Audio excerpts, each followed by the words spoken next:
اے پروردگار مجھے اولاد عطا فرما جو سعادت مندوں میں سے ہو، تو ہم نے ان کو ایک بردبار لڑکے کی خوشخبری دی۔ جب وہ ان کے ساتھ دوڑ دھوپ کی عمر کو پہنچا تو ابراہیم نے کہا کہ بیٹا، میں خواب میں دیکھتا ہوں کہ گویا تم کو ذبح کر رہا ہوں، تو تم سوچ لو کہ تمہارا کیا ارادہ ہے۔ انہوں نے کہا کہ ابا جان، جو آپ کو حکم ہوا ہے وہی کیجئے، اللہ نے چاہا تو آپ مجھے صابروں میں پائیے گا۔ اس طرح جب دونوں نے حکم مان لیا اور باپ نے بیٹے کو ماتھے کے بل لٹا دیا تو ہم نے ان کو پکارا کہ اے ابراہیم، تم نے خواب کو سچا کر دکھایا، ہم نیکوکاروں کو ایسا ہی بدلہ دیا کرتے ہیں، بلا شبہ یہ کھلی آزمائش تھی،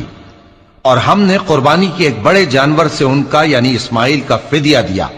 اور پیچھے آنے والوں میں ہم نے ابراہیم کا ذکر خیر باقی رکھا کہ ابراہیم پر سلام ہو، نیکوکاروں کو ہم ایسا ہی بدلہ دیا کرتے ہیں، بے شک وہ ہمارے مومن بندوں میں سے تھے۔